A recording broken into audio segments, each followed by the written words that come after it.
नमस्कार साथियों, आप सभी का YouTube के online platform study with GK channel पर हार्दिक स्वागत है साथियों। तो साथियों, आज की हमारी चर्चा का विषय है भारतीय विदेश नीति और भारत का पड़ोसी देशों के साथ संबंधों पर आधारित महत्वपूर्ण सवालों के बारे में चर्चा करना। और साथियों, ये हमारा पार्ट दूसरा है और इसमें हम महत्वपूर्ण सवालों के बारे में MCQ के बारे में चर्चा करेंगे ताकि आने वाली परीक्षाएं हैं उनमें आपके लिए मददगार हो सके। साथियों, जैसा कि पहला क्वेश्चन कह रहा है कि चीन और भारत के किस क्षेत्र को विवादित समझता है, यानी चीन भारत के किस क्षेत्र को विवादित समझता है। ऑप्शन ए अक्साई चीन, सियाचिन ग्लेशियर, 3 बीघा गलियारा और सर क्रीक क्षेत्र। तो साथियों, इस क्वेश्चन का राइट आंसर ए हो जाएगा।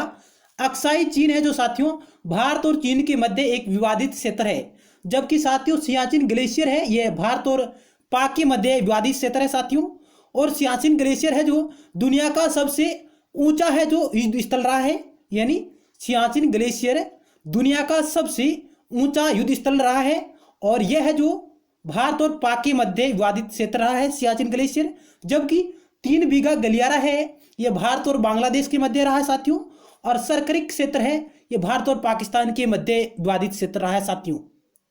यानी ऑप्शन ए इस क्वेश्चन का राइट आंसर हो जाएगा। बाकी तीनों पर भी हमने चर्चा की है कि सियाचिन ग्लेशियर भारत और पाक के मध्य, 3 बीघा गलियारा भारत और बांग्लादेश के मध्य, सर क्रीक विवाद क्षेत्र साथियों भारत और पाक के मध्य। चलते हैं नेक्स्ट क्वेश्चन की ओर। नेक्स्ट क्वेश्चन है साथियों आपके समक्ष,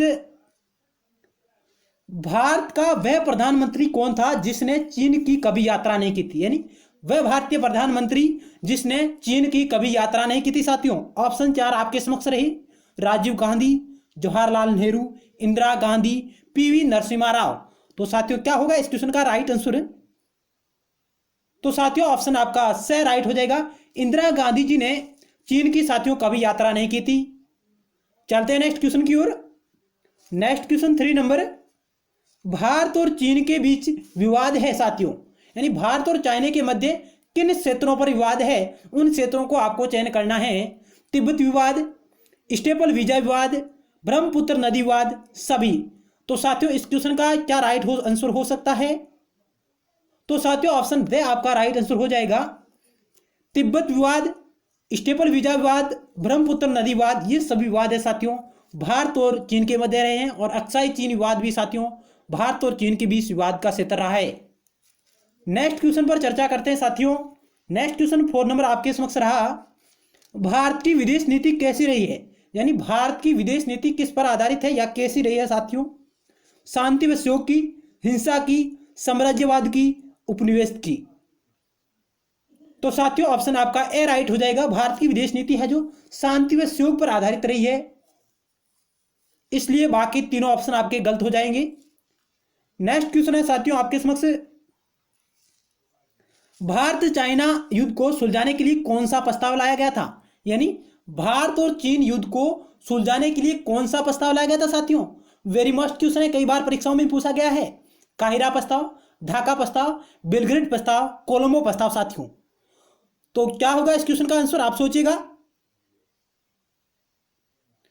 तो साथियों इस क्वेश्चन का राइट आंसर आपका दे ऑप्शन हो जाएगा कोलंबो प्रस्ताव, यानी भारत और चाइना युद्ध को सुलझाने के लिए कोलंबो प्रस्ताव लाया गया था साथियों। यानी कोलंबो प्रस्ताव के माध्यम से भारत और चाइना के मध्य युद्ध को सुलझाने का प्रयास किया गया था साथियों। अब ये कोलंबो प्रस्ताव कब आया साथियों, इसके बारे में भी आपको जानकारी होनी चाहिए। तो साथियों कोलंबो प्रस्ताव 1962 में आया, यानी भारत चाइना युद्ध के बाद में आया साथियों। 1962 में भारत चीन युद्ध के समाप्ति के तुरंत बाद कोलंबो प्रस्ताव साथियों आया है। और यह प्रस्ताव साथियों 1962 में आया है और यह एफ्रो एशियाई देशों के सहयोग से लाया गया था साथियों। एफ्रो एशियाई देशों के माध्यम से यह कोलंबो प्रस्ताव लाया गया था साथियों।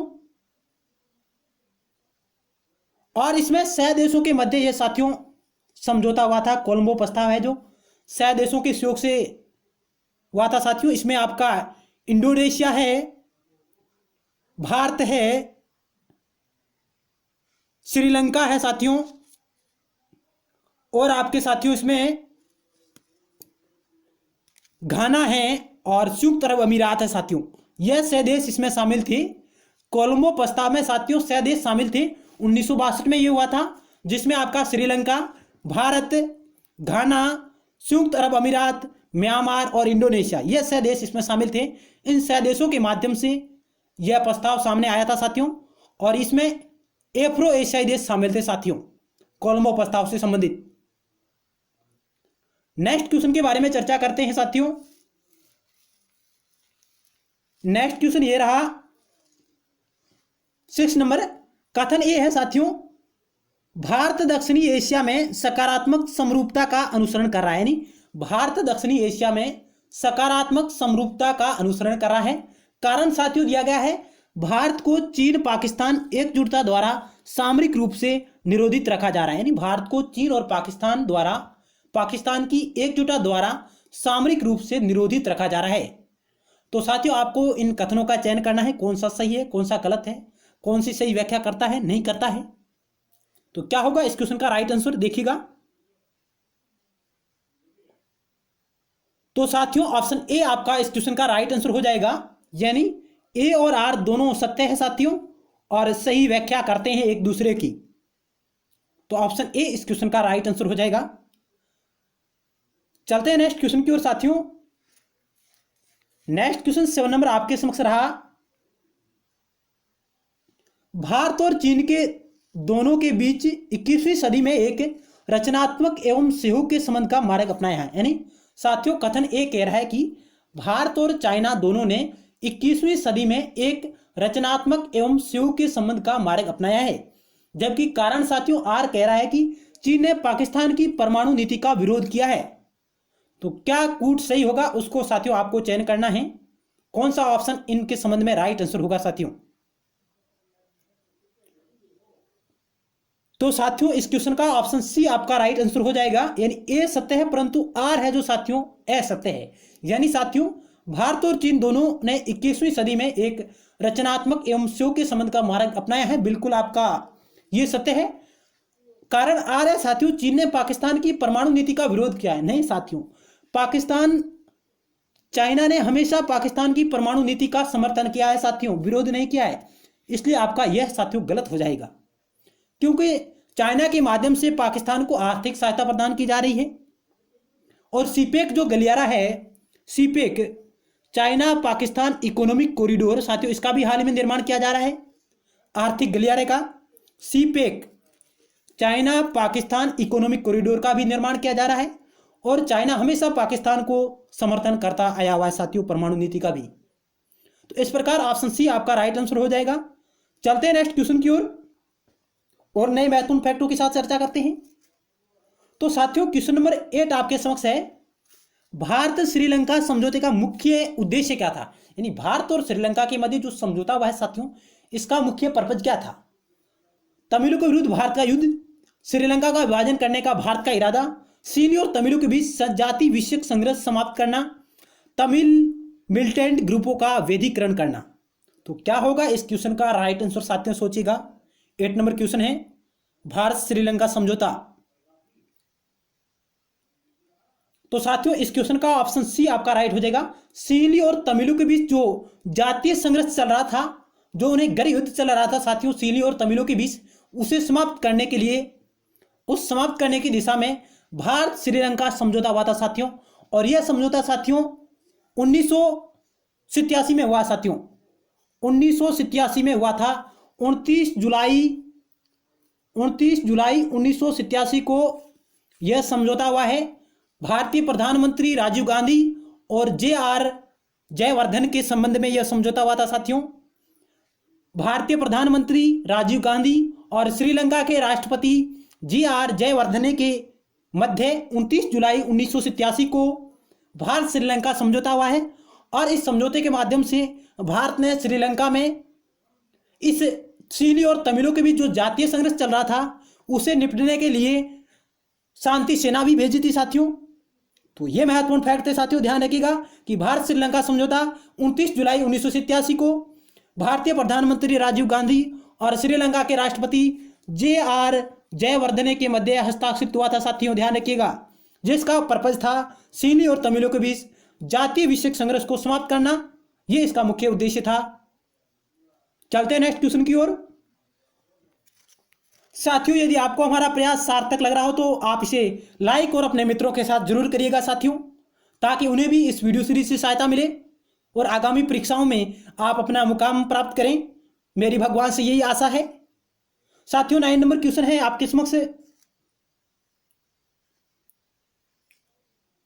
9 नंबर क्वेश्चन कह रहा है साथियों, निम्नलिखित में से कौन सा कथन असत्य है, उसका आपको साथियों चुनाव करना है जो इनमें से असत्य है साथियों। तो पहला कह रहा है साथियों, निमराना वार्ता भारत चाइना के संबंधों के विषय में है। ओटावा वार्ता भारत पाकिस्तान के संबंधों के विषय में है। सांग्रीला वार्ता भारत सिंगापुर के संबंधों के विषय में है। रायसीना वार्ता भू राजनीति तथा भू अर्थव्यवस्था के विषय में भारत का फ्लैगशिप सम्मेलन है।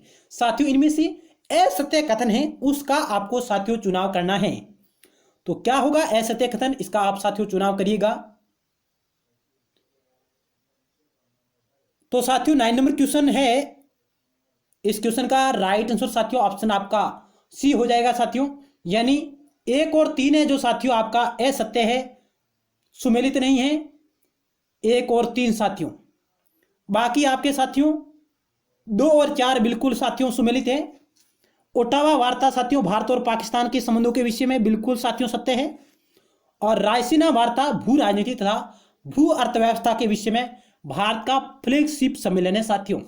यानी रायसीना डायलॉग है जो साथियों भू राजनीति तथा भू अर्थव्यवस्था के विषय में भारत का फ्लैगशिप सम्मेलन है, ये आपके सत्य है, जबकि पहला और तीसरा असत्य है साथियों।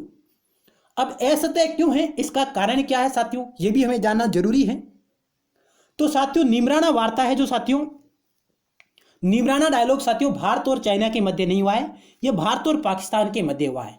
निमराना वार्ता, निमराना डायलॉग है जो साथियों भारत और पाकिस्तान के मध्य 1991 और 92 की अवधि में राजस्थान के निमराना किले में एक गैर पारंपरिक वार्ता थी साथियों, गैर पारस्परिक वार्ता थी। निमराना डायलॉग या निमराना वार्ता 1991 और 1992 की अवधि में साथियों राजस्थान के अलवर जिले के निमराना किले में एक गैर पारस्परिक वार्ता हुई थी साथियों, यानी गैर सरकारी वार्ता थी, जिनमें दोनों देशों के सदस्यों ने इस वार्ता पर अमल किया था साथियों।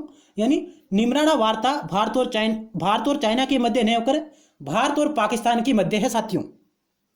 अब साथियों तीसरा गलत क्यों है आपका, तीसरा कथन गलत क्यों है, संग्रीला वार्ता भारत और सिंगापुर के संबंधों के विषय में है, यह साथियों असुमेलित है, असत्य है साथियों। संग्रीला वार्ता साथियों किसी देश के मध्य नहीं है साथियों, सांग्रीला वार्ता है जो साथियों एक अंतर सरकारी सुरक्षा संगठन है। यानी सांग्रीला वार्ता एक अंतर सरकारी सुरक्षा मंच है जिसमें एशिया प्रशांत के 28 राष्ट्रों के मध्य यह वार्ता का आयोजन होता है। यानी सांग्रीला वार्ता है जो साथियों किसी देश के एक देश के साथ में नहीं होकर एशिया प्रशांत के 28 देशों के मध्य आयोजित की जाती है। यह एक अंतर सरकारी सुरक्षा मंच है साथियों। इसका आयोजन प्रतिवर्ष think tank international institute for strategic studies द्वारा किया जाता है। यानी सांग्रीला वार्ता का आयोजन है जो साथियों एक थिंक टैंक है, इंटरनेशनल स्ट्रेटेजिक फॉर स्टडी के द्वारा इसका आयोजन किया जाता है। इसलिए साथियों आपके ऑप्शन है जो इस प्रकार, इस क्वेश्चन 9 नंबर क्वेश्चन का ऑप्शन सी राइट होगा। तो ये महत्वपूर्ण फैक्ट है साथियों। चलते हैं नेक्स्ट क्वेश्चन की ओर।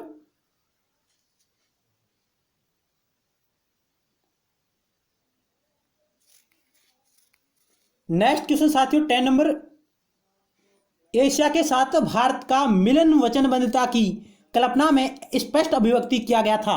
यह कथन किसने स्पष्ट किया था साथियों कि एशिया के साथ भारत का मिलन है जो वचनबद्धता की कल्पना में स्पष्ट अभिव्यक्त किया गया था। यह कथन किसने कहा था साथियों, किस भारतीय का यह कथन रहा है साथियों। ऑप्शन 4 आपके समक्ष रहे। तो साथियों इस क्वेश्चन का ऑप्शन डी राइट हो जाएगा, जवाहरलाल नेहरू जी ने इस कथन को व्यक्त किया था साथियों। नेक्स्ट क्वेश्चन के बारे में चर्चा करते हैं साथियों।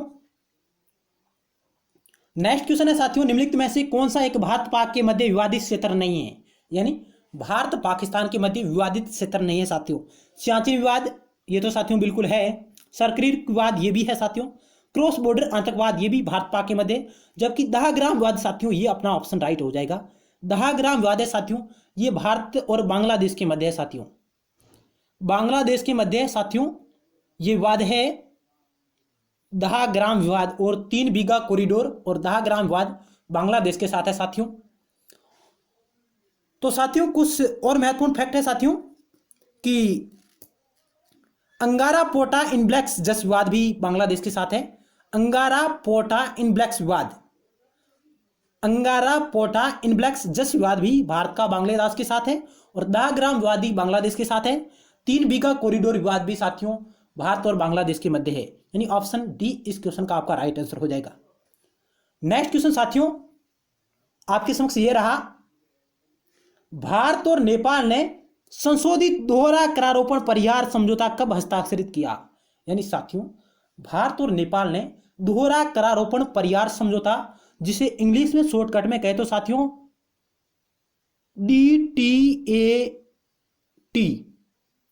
DTAT या आप इसे कह सकते हैं DTAA, यह समझौता है जो भारत और नेपाल के मध्य संशोधित रूप से कब हस्ताक्षरित हुआ है साथियों।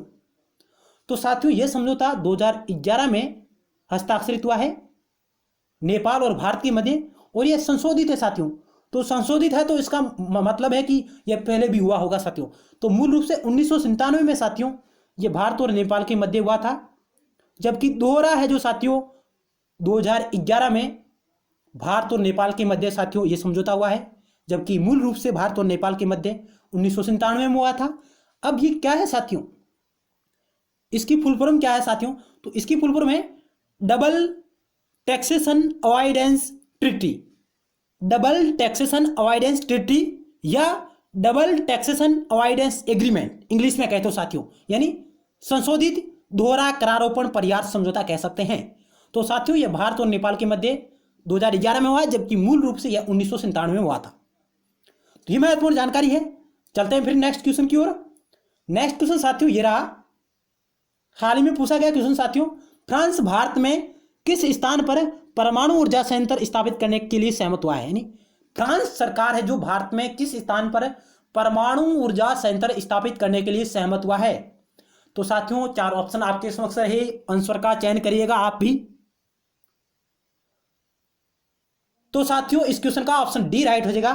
फ्रांस सरकार है जो भारत में जेतापुर में परमाणु संयंत्र स्थापित करने के लिए सहमत हुआ है। साथियों जेतापुर महाराष्ट्र में आया जो हुआ है, महाराष्ट्र में यह संयंत्र लगाया जाएगा साथियों। जेतापुर महाराष्ट्र में साथियों फ्रांस सरकार के द्वारा परमाणु ऊर्जा संयंत्र स्थापित किया जाएगा। जबकि साथियों भारत का पहला परमाणु ऊर्जा संयंत्र साथियों, भारत का पहला परमाणु ऊर्जा संयंत्र साथियों तारापुर है, जो यह भी साथियों महाराष्ट्र में है तारापुर। और भारत का दूसरा परमाणु ऊर्जा संयंत्र साथियों रावत भाटा है, जो राजस्थान के चित्तौड़गढ़ जिले में है साथियों, यह भी ध्यान रखिएगा साथियों। जबकि कुडनकुलम परमाणु संयंत्र है साथियों, यह आपका तमिलनाडु में है साथियों, यह भी आप ध्यान रखिएगा, कभी कभी सुमेलित वाला क्वेश्चन आ जाता है। तो यह भी आपके साथ महत्वपूर्ण फैक्ट की चर्चा कर रहा हूं मैं। कुडनकुलम परमाणु ऊर्जा संयंत्र तमिलनाडु में है, तारापुर साथियों महाराष्ट्र में है, काकरापारा साथियों गुजरात में, ध्यान रखिएगा काकरापारा गुजरात में है साथियों, और जेतापुर भी महाराष्ट्र में स्थापित किया जाएगा। केगा साथियों कर्नाटक में है, और नरोरा है जो साथियों उत्तर प्रदेश में है। ये महत्वपूर्ण फैक्ट आप ध्यान रखिएगा। कई बार यहां से क्वेश्चन पूछा गया है कि एक तरफ आपको परमाणु ऊर्जा संयंत्र दे देंगे और एक तरफ आपको राज्य दे देंगे और सुमेलित करना होगा। तो साथियों एक बार फिर मैं आपके समक्ष रिपीट कर रहा हूं, कुडनकुलम परमाणु ऊर्जा संयंत्र तमिलनाडु में है, तारापुर महाराष्ट्र में है, काकरापारा गुजरात में है, केगा कर्नाटक में है, नरोरा उत्तर प्रदेश में है, जेतापुर साथियों हाल ही में महाराष्ट्र में फ्रांस के सहयोग से स्थापित किया जा रहा है, रावत भाटा राजस्थान में है साथियों, माई बजाज सागर परमाणु ऊर्जा संयंत्र है साथियों राजस्थान के बांसवाड़ा जिले में स्थापित किया जाएगा साथियों, ध्यान रखिएगा। यह महत्वपूर्ण फैक्ट आपके समक्ष मैंने चर्चा की है। तो साथियों इस क्वेश्चन का ऑप्शन डी राइट है। चलते हैं नेक्स्ट क्वेश्चन की ओर। नेक्स्ट क्वेश्चन साथियों आपके समक्ष ये रहा 14 नंबर क्वेश्चन, निम्नलिखित में से कौन सा सुमेलित नहीं है साथियों, उसको आपको चयन करना है जो सुमेलित नहीं है साथियों। तो क्या होगा इस क्वेश्चन का आंसर, आप भी इसका चयन करिएगा। ऑप्शन ए कह रहा है फरक्काबांध भारत और बांग्लादेश के मध्य विवादित क्षेत्र है साथियों, बिल्कुल राइट है, फरक्काबांध भारत और बांग्लादेश के मध्य है, ये तो साथियों सही है। 123 आणविक समझौते भारत और अमेरिका के मध्य हस्ताक्षरित हुए हैं साथियों, ये भी बिल्कुल सही है। भारतीय प्रधानमंत्री मनमोहन सिंह के टाइम 127 सॉरी 123 जो परमाणु आणविक समझौता हुआ है, 123 हथियारों से संबंधित परमाणु सहयोग समझौता हुआ है, और ये भारत और अमेरिका के मध्य है साथियों, ये भी बिल्कुल सही है। श्री माओ शास्त्री समझौता भारत और श्रीलंका के मध्य हुआ है साथियों, ये भी बिल्कुल एकदम राइट है। शांति मैत्री संधि 1950 भारत अफगानिस्तान के मध्य साथियों, ये आपका साथियों इस क्वेश्चन का राइट आंसर हो जाएगा।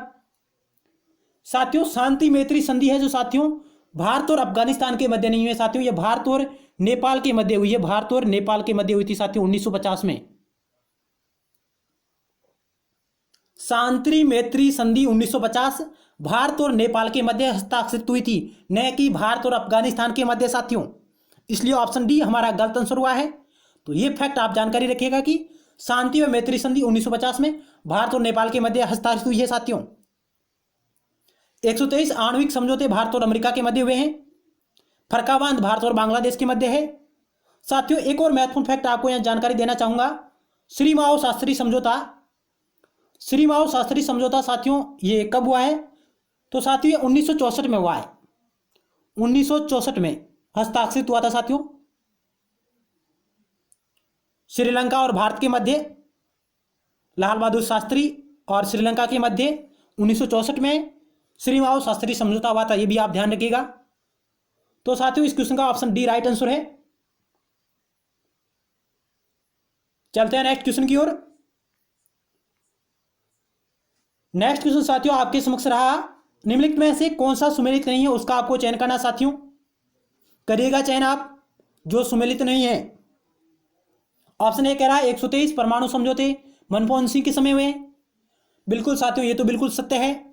ताशकंद समझौता जवाहरलाल नेहरू के मध्य हुआ साथियों, नहीं, ताशकंद समझौता लाल बहादुर शास्त्री के मध्य हुआ था साथियों 1966 में। भारत पाकिस्तान युद्ध 1965 के बाद 1966 में लाल बहादुर शास्त्री के मध्य उज्बेकिस्तान ताशकंद में यह समझौता हुआ था लाल बहादुर शास्त्री के द्वारा। भारत पाकिस्तान के मध्य साथियों ध्यान रखिएगा रूस के सहयोग से हुआ था। तो ऑप्शन बी हमारा इस क्वेश्चन का राइट आंसर हो जाएगा। शिमला समझौता इंदिरा गांधी के मध्य हुआ साथियों, बिल्कुल सत्य है, 1972 में आयोजित हुआ था ये भारत के शिमला में, शिमला समझौता हुआ है साथियों। शिमला समझौता भी भारत और पाकिस्तान के मध्य है साथियों, ये भी ध्यान रखिएगा। और पंचशील समझौता जवाहरलाल नेहरू के मध्य हुआ था 29 अप्रैल 1954 को, और यह भारत और चाइना के मध्य है। तो साथियों ये महत्वपूर्ण फैक्ट थे। चर्चा करते हैं और महत्वपूर्ण फैक्ट के बारे में, और नेक्स्ट क्वेश्चन आपके समक्ष रहा साथियों, निम्नलिखित में से कौन सा सुमेलित नहीं है उसका आपको चयन करना है। तो चयन करिएगा साथियों कौन सा सुमेलित नहीं है। तो साथियों क्या होगा 16 नंबर क्वेश्चन का राइट आंसर। तो साथियों ऑप्शन बी है जो इस क्वेश्चन का राइट आंसर हो जाएगा। वाजपेयी की बस कूटनीति साथियों 2000 में नहीं आई थी साथियों, ध्यान रखिएगा। वाजपेयी की कूटनीति साथियों 1999 में आई थी, फरवरी 1999 में, जब भारतीय प्रधानमंत्री अटल बिहारी वाजपेयी ने एक बस के माध्यम से लाहौर की यात्रा की थी, और भारत और पाकिस्तान के मध्य यानी लाहौर और नई दिल्ली के मध्य एक बस सेवा आरंभ की थी साथियों, उसे ही बस कूटनीति कहा जाता है। यानी फरवरी 1999 में लाहौर और नई दिल्ली के मध्य बस सेवा शुरू की गई थी भारत पाकिस्तान के मध्य। अटल बिहारी वाजपेयी उस वक्त भारतीय प्रधानमंत्री थे साथियों, और इसे बस कूटनीति के रूप में जाना जाता है। उन्होंने भारत और पाकिस्तान के संबंधों को बढ़ावा देने के लिए 1999 में, फरवरी 1999 में नई दिल्ली और लाहौर के मध्य एक बस सेवा की शुरुआत की थी साथियों। तो ऑप्शन बी आपका इस क्वेश्चन का राइट आंसर हो जाएगा साथियों। जबकि ऑप्शन ए, सी और डी क्यों सही है साथियों, ये भी आप ध्यान रखिएगा कि भारतीय संसद पर आतंकवादी हमला हुआ था दिसंबर 2001 में। सारा की स्थापना 1985 में हुई थी साथियों ढाका में, बांग्लादेश में, और इसका मुख्यालय नेपाल की राजधानी काठमांडू में है। और वर्तमान में सार्क के साथियों 8 सदस्यीय राष्ट्र है, और 8वां अफगानिस्तान है साथियों, ध्यान रखिएगा। भारत अमेरिकी परमाणु समझौता साथियों 2008 में लागू हुआ है साथियों, लेकिन यह हस्ताक्षरित 2005 में हो गया था। और 123 परमाणु समझौते हैं साथियों, इसी से ही संबंधित है। और यह भारतीय प्रधानमंत्री मनमोहन सिंह के समय हुआ था साथियों। चलते हैं नेक्स्ट क्वेश्चन की ओर। तो 16 नंबर क्वेश्चन का ऑप्शन बी राइट होगा। नेक्स्ट साथियों ये रहा क्वेश्चन आपके समक्ष। 17 नंबर क्वेश्चन है, नीचे दिए देशों में से किसने भारत के साथ युद्ध नहीं करने की संधि का प्रस्ताव किया था। यानी नीचे दिए देशों में से किसने भारत के साथ युद्ध नहीं करने की संधि का प्रस्ताव किया था, वह कौन सा देश है साथियों। ऑप्शन 4 आपके समक्ष रहे हैं साथियों। तो साथियों इस क्वेश्चन का ऑप्शन सी राइट हो जाएगा। पाकिस्तान ने यह संधि पर हस्ताक्षर की है, लेकिन पाकिस्तान कभी इस संधि पर खरा नहीं उतरा है साथियों। पाकिस्तान ने 2003 में भारत के साथ युद्ध नहीं करने की संधि पर हस्ताक्षर किया था। युद्ध विराम की संधि पर साथियों हस्ताक्षर किया था पाकिस्तान ने 2003 में, लेकिन पाकिस्तान कभी इस संधि पर खरा नहीं उतरा है साथियों। कई बार पाकिस्तान आतंकवादी हमले करता आ रहा है। यानी ऑप्शन सी आपका इस क्वेश्चन का राइट आंसर हो जाएगा। 2003 में भारत के साथ पाकिस्तान ने युद्ध नहीं करने की या युद्ध विराम की संधि का हस्ताक्षर की थी। नेक्स्ट क्वेश्चन के बारे में चर्चा करते हैं साथियों। आवाज आपको थोड़ी मिस्टेक होगी साथियों, इसके लिए माफी चाहूंगा। नेक्स्ट क्वेश्चन है साथियों आपके समक्ष 18 नंबर क्वेश्चन है, हैंड्स ऑफ श्रीलंका सिद्धांत किसने प्रतिपादित किया था। हैंड्स ऑफ श्रीलंका सिद्धांत किसने प्रतिपादित किया था साथियों। तो आपके समक्ष साथियों भारतीय प्रधानमंत्री के नाम ऑप्शन आपके समक्ष रहे, PV Narasimha Rao, Indra Kumar Gujral, Indira Gandhi, Jawaharlal Nehru. 18 number question का क्या होगा राइट आंसर। तो साथियों यह सिद्धांत है जो इंदिरा गांधी जी ने प्रतिपादित किया था, हैंड्स ऑफ श्रीलंका। चलते हैं नेक्स्ट क्वेश्चन की ओर। तो साथियों किस देश की संसद के ब्लॉक का नाम अटल ब्लॉक रखा गया है साथियों। हाल ही में हमने साथियों इसके बारे में चर्चा की है पिछली वीडियो सीरीज में। तो साथियों ऑप्शन सी आपका राइट आंसर हो जाएगा। जब भारतीय प्रधानमंत्री नरेंद्र मोदी जी ने अफगानिस्तान की यात्रा की तो अफगानिस्तान की नवीनतम नवगठित संसद का इन्होंने उद्घाटन किया और उनके एक ब्लॉक का नाम अटल ब्लॉक रखा था साथियों। ऑप्शन सी आपका राइट आंसर हो जाएगा। अफगानिस्तान की संसद के ब्लॉक का नाम अटल ब्लॉक है साथियों। यदि साथियों आपने उन वीडियो सीरीज को भी नहीं देखा है तो आप उन्हें भी देखिएगा, जिसका लिंक आपको इस वीडियो सीरीज के नीचे डिस्क्रिप्शन बॉक्स में मिल जाएगा। आप उन्हें भी जरूर देखिएगा, जहां भी हमने बहुत ही अच्छे प्रश्नों का समावेश किया था। चलते हैं नेक्स्ट प्रश्न की ओर साथियों। नेक्स्ट क्वेश्चन आपके समक्ष रहा 20 नंबर। कच्चा तिबू द्वीप श्रीलंका को किस प्रधानमंत्री ने सौंपा था। यानी कच्चा तिबू द्वीप है साथियों, श्रीलंका को किस प्रधानमंत्री ने सौंपा था। नेहरू ने, राजीव गांधी ने, इंदिरा गांधी ने, लाल बहादुर शास्त्री ने साथियों। 20 नंबर क्वेश्चन का क्या होगा राइट आंसर। यानी कच्चा तिबू द्वीप श्रीलंका को किस भारतीय प्रधानमंत्री ने सौंपा था साथियों। तो ऑप्शन सी राइट आंसर हो जाएगा। इंदिरा गांधी जी ने यह द्वीप है जो श्रीलंका को सौंपा था। श्रीलंका को कच्चा तिबू द्वीप है जो सौंपा था साथियों भारतीय प्रधानमंत्री इंदिरा गांधी जी ने। नेक्स्ट सवाल के बारे में चर्चा करते हैं साथियों। नेक्स्ट सवाल आपके समक्ष रहा साथियों, मेरी मोस्ट क्वेश्चन है साथियों, हाल ही में चर्चा में रहा है, कई बार परीक्षाओं में पूछा गया साथियों। तापी गैस पाइपलाइन परियोजना में शामिल देश नहीं है। तापी गैस पाइपलाइन परियोजना में शामिल नहीं है साथियों, उसका आपको साथियों चयन करना है। क्या होगा इस क्वेश्चन का राइट आंसर साथियों। Turkmenistan, Afghanistan, Iran, Bharat. सोचिएगा इस क्वेश्चन का राइट आंसर साथियों।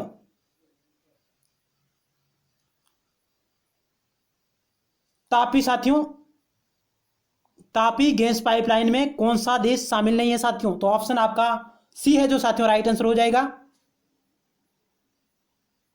ईरान है जो साथियों इस तापी में शामिल नहीं है साथियों। तो कौन है शामिल साथियों इसमें। तो साथियों टी से तुर्कमेनिस्तान बन गया आपका, ए से साथियों आपका अफगानिस्तान बन गया है, पी से साथियों आपका पाकिस्तान बन गया है और आई से आपका साथियों इंडिया बन गया है। यानी Turkmenistan, T for Turkmenistan, A for Afghanistan, P for Pakistan, I for India. ये 4 देश है जो तापी गैस पाइपलाइन परियोजना में शामिल है साथियों। ईरान है जो इसमें शामिल नहीं है। आप कई बार इससे कंफ्यूज होते हैं, ईरान इसमें शामिल नहीं है साथियों। तो साथियों नेक्स्ट क्वेश्चन पर चर्चा करते हैं। भारत द्वारा ऑपरेशन मेघदूत कहां चलाया गया था साथियों, यानी भारत सरकार द्वारा, भारतीय सेना द्वारा ऑपरेशन मेघदूत कहां चलाया गया था साथियों। 22 नंबर क्वेश्चन का क्या होगा राइट आंसर। तो साथियों यह ऑपरेशन है जो मेघदूत सियाचिन ग्लेशियर में चलाया गया था, और सियाचिन ग्लेशियर में ये पाकिस्तान के विरुद्ध चलाया गया था साथियों ऑपरेशन मेघदूत। और सियाचिन ग्लेशियर भारत पाक के मध्य विवादित क्षेत्र है साथियों। और सियाचिन ग्लेशियर वो स्थान है साथियों दुनिया का सबसे ऊंचा जो एक युद्ध स्थल रहा है साथियों, दुनिया का सबसे ऊंचा युद्ध स्थल रहा है सियाचिन ग्लेशियर। ये साथियों हिमालय की कराकोरम श्रेणी है, हिमालय की कराकोरम श्रेणी में स्थित है साथियों। नेक्स्ट क्वेश्चन पर चर्चा करते हैं। कालाबाग बांध परियोजना का संबंध किस नदी पर निर्माणाधीन है। कालाबाग बांध परियोजना किस नदी पर निर्माणाधीन है साथियों। झेलम, सिंधु, रावी, चिनाब। क्या होगा 73 नंबर क्वेश्चन का राइट आंसर। तो साथियों ये कालाबाग बांध परियोजना है साथियों सिंधु नदी पर निर्माणाधीन है साथियों। जब 1960 में भारत पाक नहरी जल समझौता या सिंधु नदी जल समझौता विश्व बैंक की सहायता से साथियों हस्ताक्षरित हुआ था। 1960 में सिंधु नदी जल समझौता विश्व बैंक की सहायता से भारत पाकिस्तान के मध्य हस्ताक्षरित हुआ था। उस वक्त साथियों इसमें कुल 6 नदियों के ऊपर निर्णय लिया गया था, जिसमें से पाकिस्तान को 3 नदियों का जल सुपुर्द किया था और भारत को भी 3 नदियों का जल सुपुर्द किया गया था साथियों। पाकिस्तान को साथियों झेलम है, सिंधु है और चिनाब, इन पश्चिमी 3 नदियों पर नियंत्रण सौंपा गया था साथियों, जबकि भारत को रावी, व्यास और सतलज इन पूर्वी 3 नदियों पर अपना आधिपत्य स्थापित करने की छूट दी गई थी साथियों। चलते हैं नेक्स्ट क्वेश्चन की ओर।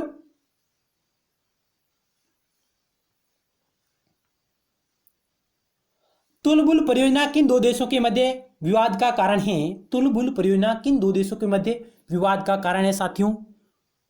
24 नंबर क्वेश्चन आपके समक्ष रहा। तो साथियों यह भारत और पाकिस्तान के मध्य है तुलबुल परियोजना। और साथियों किस नदी पर है आप ये कमेंट बॉक्स के माध्यम से बताएंगे। तुलबुल परियोजना किस नदी पर बनाई जा रही है और ये भारत और पाकिस्तान के मध्य विवाद का कारण है साथियों। नेक्स्ट चर्चा करते हैं साथियों। क्वेश्चन आपके समक्ष रहा 25 नंबर। यह देश 2 चट्टानों के बीच खुले हुए फूल के समान है, यानी यह देश 2 चट्टानों के बीच खिले हुए एक फूल के समान है। यह किस देश की ओर संकेत किया गया है साथियों। तो साथियों इस 25 नंबर क्वेश्चन का क्या होगा राइट आंसर कि यह कथन है जो साथियों किस देश के संदर्भित करता है। तो साथियों ऑप्शन आपका वह राइट हो जाएगा, नेपाल को। यह कहा जाता है कि नेपाल के बारे में यह कथन है साथियों, यह देश 2 चट्टानों के बीच खिले हुए फूल के समान है। नेपाल देश की ओर संकेत करता है साथियों। चर्चा करते हैं नेक्स्ट क्वेश्चन की ओर साथियों। 26 नंबर आपके समक्ष रहा। The making of Indian foreign policy, the making of Indian foreign policy नामक पुस्तक किसने लिखी है साथियों। लॉर्ड वेवल, पंडित नेहरू, जे बंदोपाध्याय, सरदार पटेल।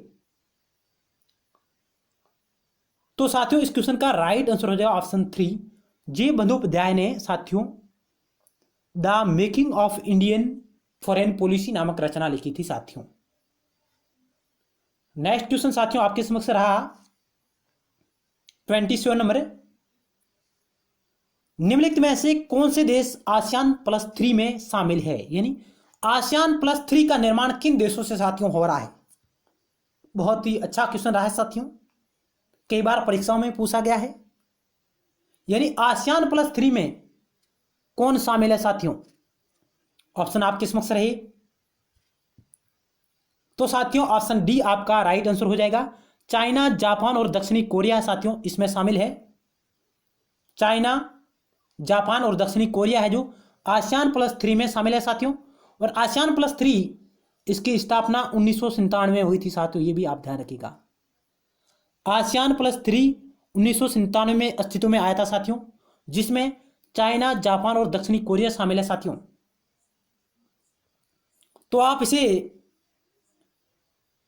कोजासी के नाम से याद रख सकते हैं।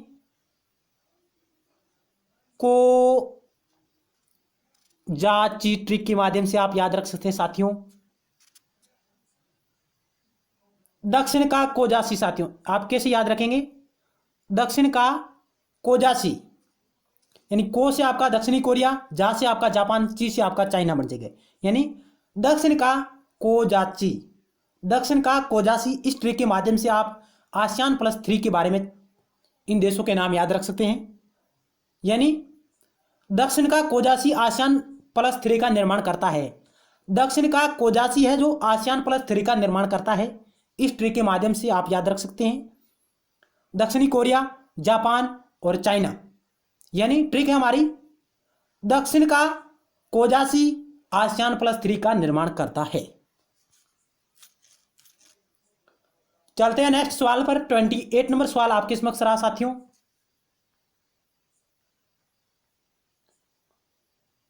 अपने पड़ोसी देशों के प्रति भारत की नीति का अपारस्परिकता का सिद्धांत किस बात का विचार करता है? यानी अपने पड़ोसी देशों के प्रति भारत की नीति का अपारस्परिकता का सिद्धांत, जिसे आप गैर पारस्परिकता का सिद्धांत भी कह सकते हैं साथियों। यहां पर आप महत्वपूर्ण बात ध्यान रखिएगा, अपारस्परिकता का सिद्धांत जिसे गैर पारस्परिकता का सिद्धांत भी कहा जाता है। और ये किस बात पर विचार करता है साथियों, उसको आपको चयन करना है साथियों।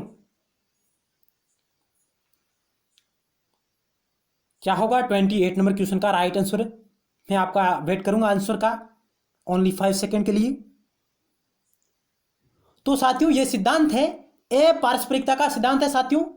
यह पड़ोसी देशों के साथ पारस्परिकता के बिना संबंधों को सुधारने का प्रयत्न करता है साथियों।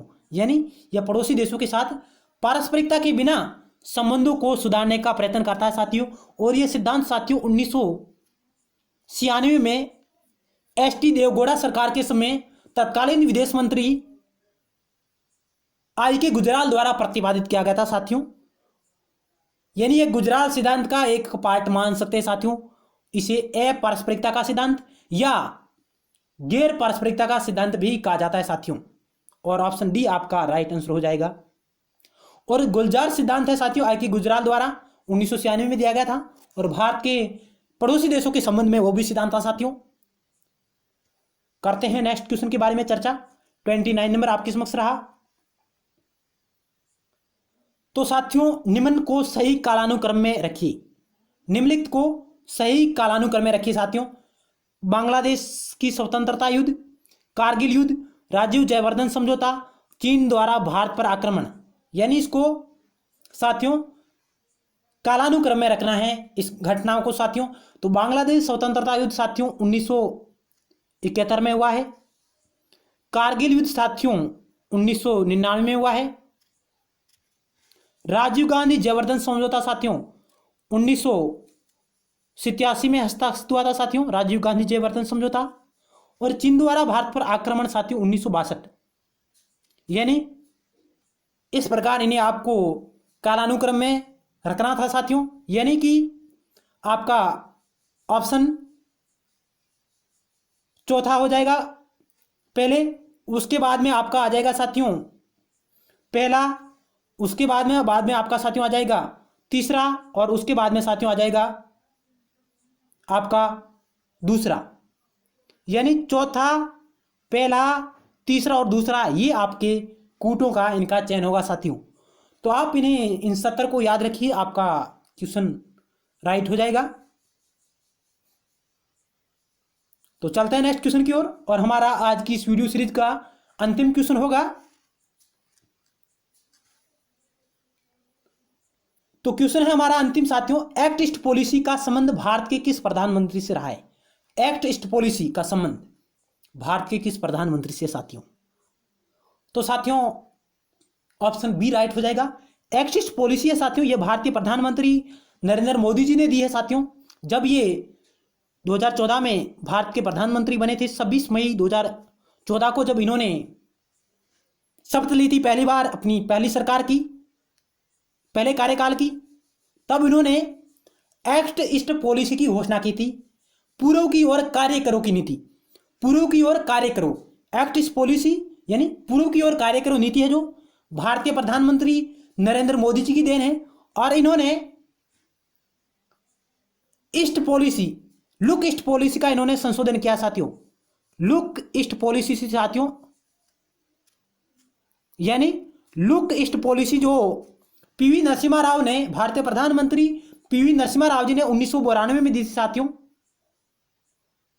लुक ईस्ट पॉलिसी को इन्होंने बदलकर एक्ट ईस्ट पॉलिसी किया है। भारतीय प्रधानमंत्री नरेंद्र मोदी जी ने लुक ईस्ट पॉलिसी को बदलकर एक्ट ईस्ट पॉलिसी किया है, यानी पूर्व की ओर कार्य करो की नीति मोदी जी से संबंधित है, जबकि पूर्व की ओर देखो की नीति यह पीवी नरसिम्हा राव से संबंधित थी साथियों। तो साथियों, आज की इस वीडियो सीरीज के अंतर्गत हमने भारतीय विदेश नीति और भारत के पड़ोसी देशों के साथ संबंधों पर आधारित महत्वपूर्ण प्रश्नों और महत्वपूर्ण फैक्ट के साथ आपके समक्ष चर्चा की।